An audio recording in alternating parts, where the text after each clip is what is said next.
যদিও গুনাহ মাফের মাস, কিন্তু এই মাসে আল্লাহ পাক রব্বুল আলামিন তিন শ্রেণীর মানুষকে মাফ করেন না। এদের গুনাহ আল্লাহ পাক রব্বুল আলামিন ক্ষমা করেন না। এই জন্য সাবধান, এই তিনটি পাপ যদি আপনি করে থাকেন, এই তিনটি অন্যায় যদি আপনার মধ্যে থেকে থাকে, এখনই তওবা করতে হবে।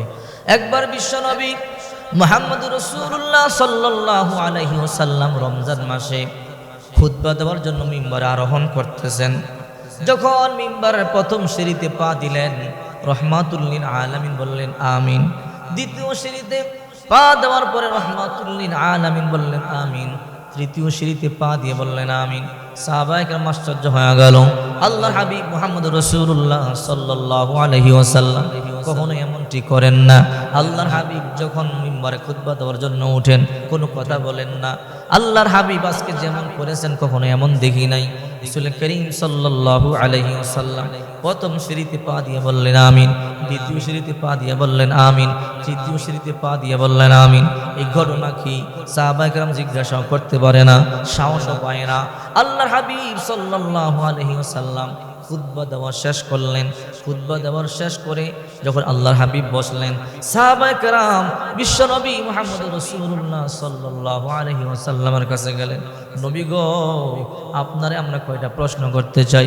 রাসূল করিম সাল্লাল্লাহু আলাইহি ওয়াসাল্লাম বললেন করো। সাহাবীরা কি প্রশ্ন? নবী, আজকে যেমনটি দেখেছি জীবনে এমনটি দেখি না। কি দেখেছো? আল্লাহর হাবিব গো, আজকে দেখেছি আপনি যখন প্রথম সিঁড়িতে পা দিলেন খুতবা দেওয়ার জন্য বললেন আমিন, দ্বিতীয় সিঁড়িতে পা দিয়ে বললেন আমিন, তৃতীয় সিঁড়িতে পা দিয়ে বললেন আমিন। ও রহমাতুল লিল আলামিন, এমন কখনো দেখি নাই, কারণটা কি বলেন?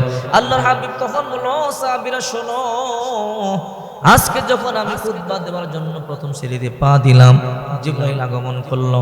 জিবরাইল এসে আমাকে বলল, ও রহমাতুল লিল আলামিন, যে রমজান মাস পাইল, রমজান মাস পাইয়াও নিজের গুনাহগুলোকে মাফ করাইতে পারলো না, ওই ব্যক্তি ধ্বংস হয়ে যাক। আমি বললাম আমিন। জিবরাইল বলল আমিন। যখন আমি দ্বিতীয় সিঁড়িতে পা দিলাম, দ্বিতীয় সিঁড়িতে পা দেওয়ার পরে জিবরাইল বলল, ইয়া রাসূলুল্লাহ, যে ব্যক্তি আপনার নাম শুনলো, আপনার নাম শুনবার পর দুরূদ শরীফ পাঠ করলো না, ওই ব্যক্তি ধ্বংস হয়ে যাক। আমি বললাম আমিন।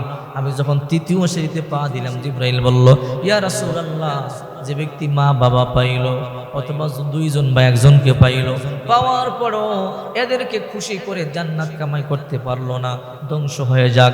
আমি বললাম আমিন। সাহাবীরা রে, ইতিপূর্বে তো জিবরাইল আগমন করে নাই, এমন কথাও বলে নাই, আর আমিও আমিন বলি নাই।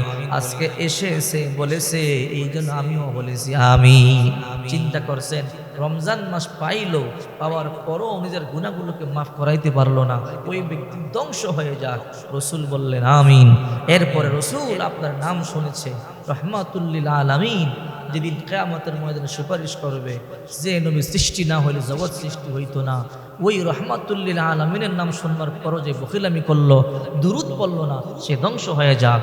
3 নম্বরে, যে মা বাবা পাইল, যে আব্বা তাকে কষ্ট করে দিনের পর দিন কষ্ট করে তাকে বড় করেছে, লালন পালন করেছে, মা চিন্তা কষ্ট করে, ওয়াহনান আলা ওয়াহান, ব্যথার পর ব্যথা সহ্য করে, হামালাতহু উম্মুহু, মা গর্ভে ধারণ করে, ওয়াহনান আলা ওয়াহান, ব্যথার পর ব্যথা সহ্য করে, ওয়াফিসালুহু ফি আমাইন, 2 বছর মা দুধ পান করায়।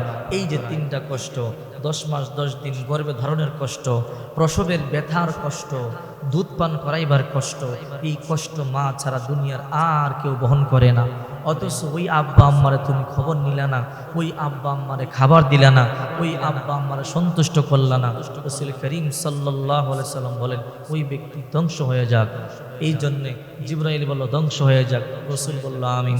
ও সাহাবীরা, এই 3টা দোষে যদি কেউ দোষী হও, আজকে আল্লাহ দরবারে ক্ষমা চাও, আজকে আল্লাহ দরবারে মাফ চাও, নতুবা এই রমজান মাসেও তোমার ক্ষমা নাই। আসুন আজকে আমরা রমজানকে উপলক্ষ করি, আল্লাহর দরবারে তওবা করি, ইবাদত বন্দেগী করবার দৃঢ় প্রতিজ্ঞা করি। আল্লাহ পাক আমাদেরকে তৌফিক